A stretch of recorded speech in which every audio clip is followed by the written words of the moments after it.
Are you being serious right now? Yeah, You'd let me interview you as Superman. sure.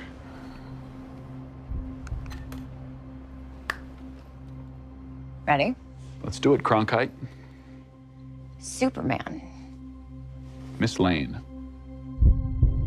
Recently, you've come under a lot of fire for I don't what know if some it's a might. lot of It's fire, a but- lot. Today, the Secretary of Defense said he was going to look into your actions. That's funny? My actions? I stopped a war. Maybe. Not maybe. I did. In effect, you illegally entered a country. This is how you're gonna be? I'm not the one being interviewed, Superman. Did you consult with the president? No. You seemingly acting as a representative of I the wasn't United States representing will cause anybody more except for me. problems around the world. And doing good. I would question myself in the same situation and consider the consequences. People were going to die.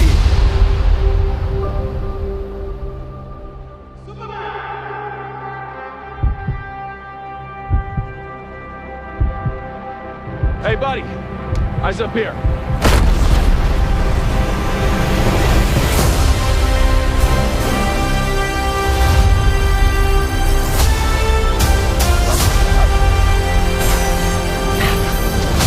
Your choices, your actions. That's what makes you who you are.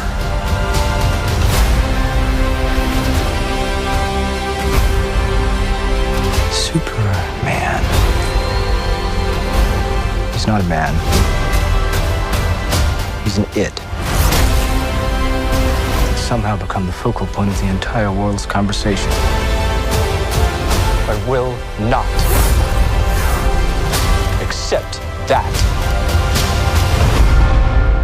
I cleaned your boots. I'll go get them for you.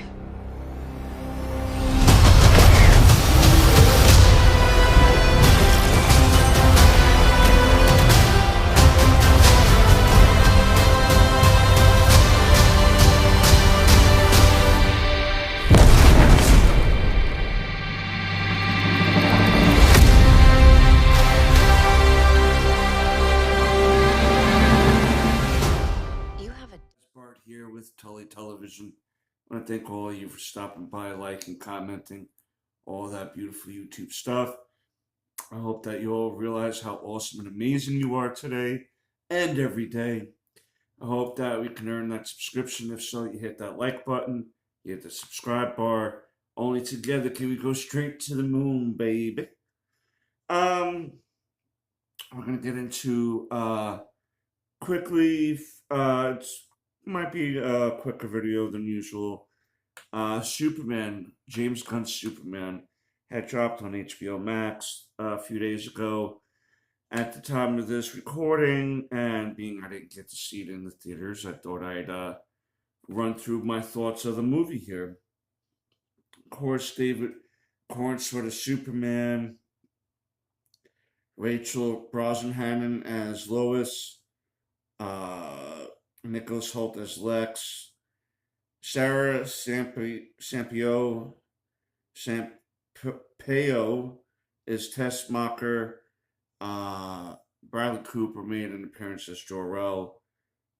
Angela Sarafin is Laura-El. Skylar Gisondo is Jimmy Olsen. Nev Howell is Ma Kent. Pruitt Taylor Vince is Pa Kent. And of course,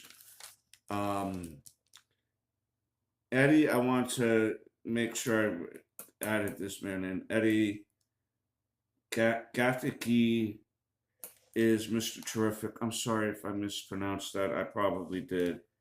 I'm going to explain in a little bit why I wanted to add him. Basically, this movie begins with Superman getting his a butt whomped, okay? And he calls Crypto to bring him back to the Fortress of Solitude so he can properly heal with the help of his Superman robots at the Fortress of Solitude, which can only be opened if you have the proper DNA. The DNA is the key, okay? And obviously, Crypto is an approved visitor, so he gets to be scanned to be allowed to go in. And I think that this was to show how much of a threat Superman slash Clark is in. We really don't get much in regards to like a section of the movie where we did in Man of Steel, where we see Clark as a child, right, in that movie, and he saves a busload of children.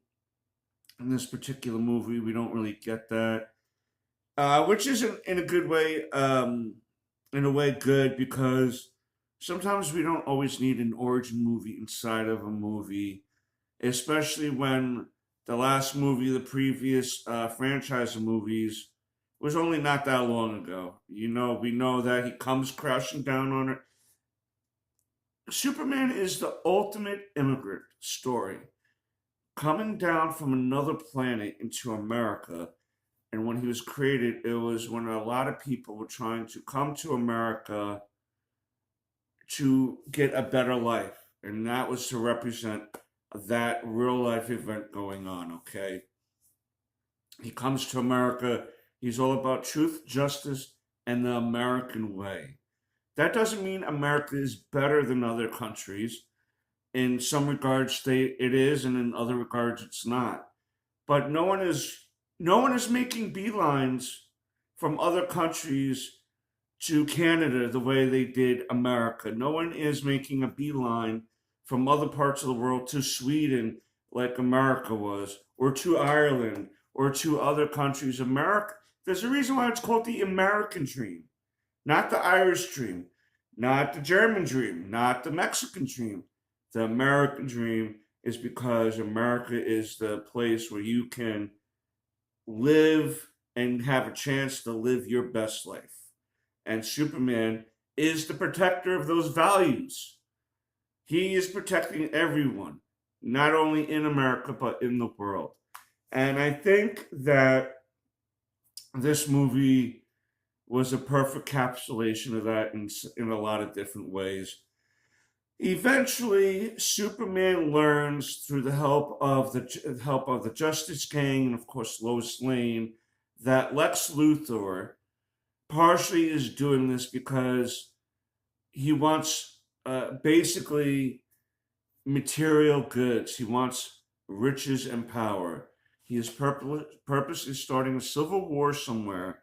So then, when the winning side wins, Lex gets the half of the losers and creates his own kingdom, so to speak, right? His own land, so to speak, where he can do whatever he wants to do.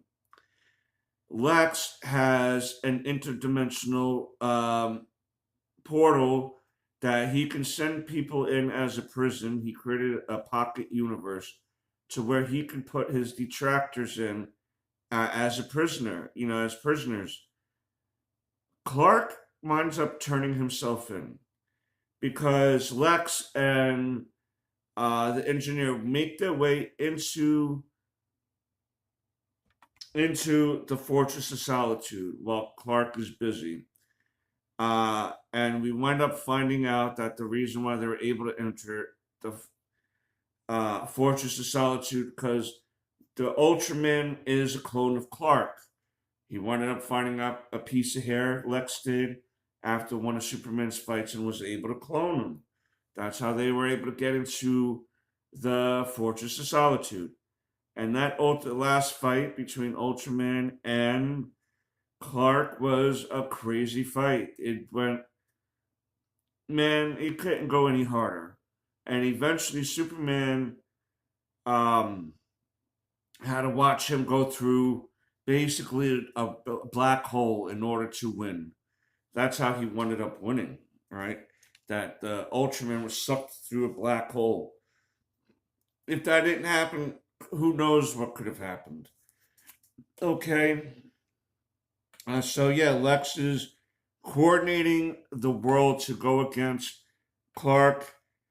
He finds the message that Jor-El left for him, meaning for Cal, and he alters it to make it look like he was sent down here by Jor-El. It's almost as if he's saying that Jor-El and Laura sent Cal out here to overtake and rule the Earth, and that's not what ended up happening. He sent him down here to be the protector of Earth. We know, guys. Come on. So that's how he initially was able to get the world against Superman, but with the help of Lois Lane, Jimmy Olsen, who has a connection to Tessmacher, and Perry White, Lex Luthor was able to be taken down through a story that was released about, again, him being a traitor not only to America, but to many other different people by setting up a civil war. He was basically selling death and buying death in order to rule, and you can't get any more scummier than that in a lot of different ways. And Tessmacher was smarter than she let on. I liked how when she would always take selfies, in the background was parts of the plan that Lex had. She was covering her back, and her smarts were leading her to be protected.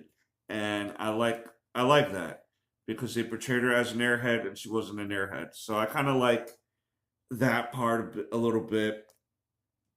Mr. Terrific is part of the Justice Gang that is run by Maxwell Lord. It has Hawkgirl in it, Guy Gardner, Green Lantern, and Mr. Terrific. Mr. Terrific, in my opinion, was one of the better, if not the best side character. The actor got to redeem himself in a lot of different ways because he played Darwin in X-Men First Class. And the way they had him die in that movie was so ridiculous that it kind of turned him off a little bit, so to speak, of doing superhero roles, because the way that the character Darwin is supposed to be and the way he was taken out made no sense in the movies. And he said in an interview that this was actually a better experience than that. So I'm glad that he got to get his upcoming, so to speak. He had an incredible action scene where he's protecting Lois, trying to find out where Superman is, and we got to see Mr. Terrific being Mr. Terrific with his T-spheres and everything.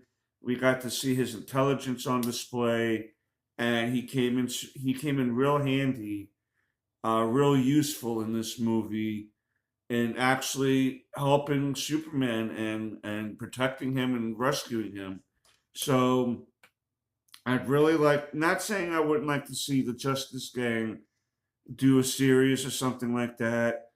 I think Guy Gardner, Nathan Fillion's Guy Gardner is going to be in the Green Lantern series. What I'd really like to see is maybe a Hawkgirl special as an origin, maybe. I like the actress who plays her. But yeah, Mr. Terrific was my favorite. His attitude, his knowing he's smart, the smartest man in the room. I like that. I like that they made him that confident about his abilities. So he was definitely a highlight in the movie. Eventually, Metamorpho Man was also in that interdimensional prison holding Clark prisoner. He's able to change his body into different elements, and by the request of Lex Luthor, he was holding Clark down with by turning into kryptonite. The only reason why he was doing that was his son was imprisoned by Lex, and eventually Metamorpho helped Clark himself and his son escape from that interdimensional universe, so to speak. So I thought that was a pretty interesting use of the character. He wound up helping Superman out in the long run, as we figured he would. Everyone felt like they had a vital piece in how the story progressed. The pacing was okay. Um,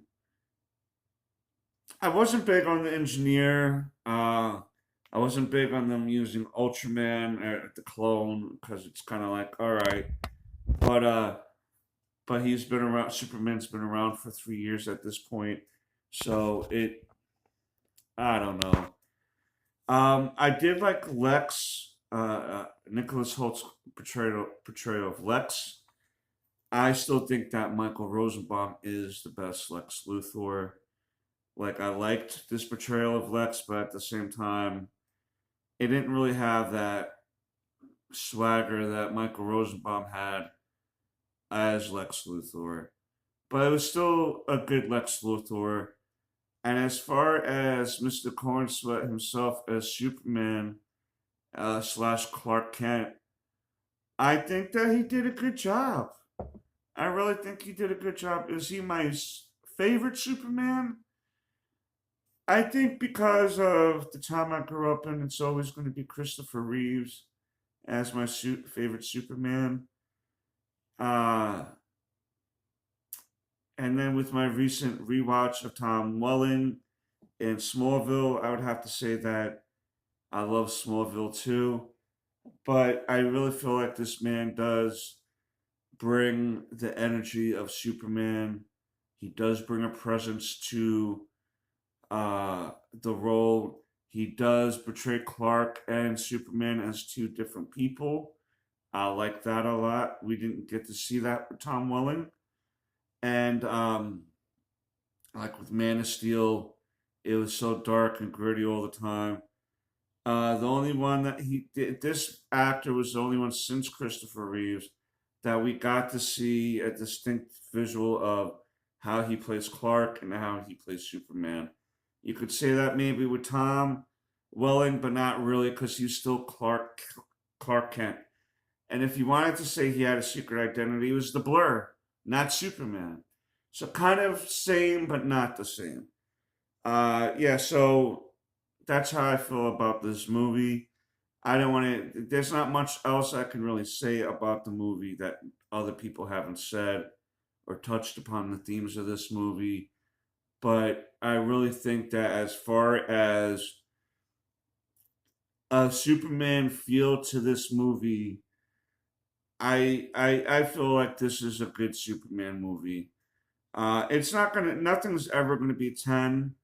I think that this is a solid 8 out of 10 for me. I think the effects were good. I would have did certain things different here and there, of course, but yeah, I mean, like, maybe not so much crypto, and maybe I don't know, maybe I would have liked to see Mister the imp, the interdimensional imp. That you have to say his name backwards. I'm not even attempting to say his name. You know who I'm talking about. I would have liked to see him in this, being that they were fighting him in the background, supposedly, the Justice Gang. And I don't know. I would have liked to see Lex be, Lex was being diabolical, but it was almost as if it was a child. It was almost as if he was an adult child, as opposed to being really fearful of him when he's around. I didn't feel fear when he was around. I just felt like he was a spoiled brat. But you let me know down below what you think of this movie. And until next time, peace, Snookums.